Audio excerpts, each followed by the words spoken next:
তোর কারণে আমার বিয়ে ভাঙছে, তুই সবকিছু ঠিক করবি। এখানে আমার কি দোষ? কোন ভাবে বলছিস যেন আমি যে ওই ছেলেকে প্রপোজ করছি? তোকে বারবার নিষেধ করেছি, কি করলি? ওর সামনে গেলি। হ্যাঁ, তার সামনে যাওয়াটা আমার নয় ভুল হয়েছে। তুই একবার লোকটার চরিত্রের কথা চিন্তা কর। তার চরিত্রটা আবার কি হয়েছে? একটা মেয়েকে দেখতে এসে আর একটা মেয়েকে কেন বিয়ের প্রপোজাল দিবে? তাহলে তার চরিত্র সমস্যা না? ওর চরিত্র ঠিকই আছে। তুই আমার বান্ধবী না, তোকে আমি খুব ভালো করেছি।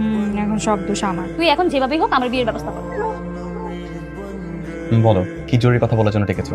আপনি তো আমার বান্ধবীর সাথে বিয়েটা ভেঙে দিয়েছেন। তারপর থেকে আমার বান্ধবী বাবা মা সবাই অনেক ভেঙে পড়েছে। তুমি একটু সান্ত্বনা দিয়ে দিলেই পারতা। বুঝিয়েছি তো, কাজ হচ্ছে না। ও না অনেক ভালো মেয়ে, বুঝছেন? ও কিন্তু বাসার সব কাজ পারে। দেখতে হবে না কার বান্ধবী? তুমি যেরকম দেখতে সুন্দর, সব কাজ কাম পারি, আমার বান্ধবী তো সেগুলো জানতেই হবে। এর জন্য তো আমি তোমাকে অনেক বেশি পছন্দ করি আর তোমাকে বিয়ে করতে চাই। সেটা সব ছেলেরাই চায়। একবার যদি কোনো ছেলের সাথে আমার পরিচয় হয়, সেই ছেলে আমাকে ভুলতেই পারে না। ঠিক এই কারণে না আমি একদমই দেরি করতে চাই না। তুমি শুধু একবার তোমার মা বাবাকে বলো আমরা বিয়ের দিকে এগিয়ে যাই। ঠিক আছে, কিন্তু একটু তো ভেবে দেখতে হবে, একটু সময় নিতে হবে না? ভাবতে হবে মানে? কি ভাববা তুমি?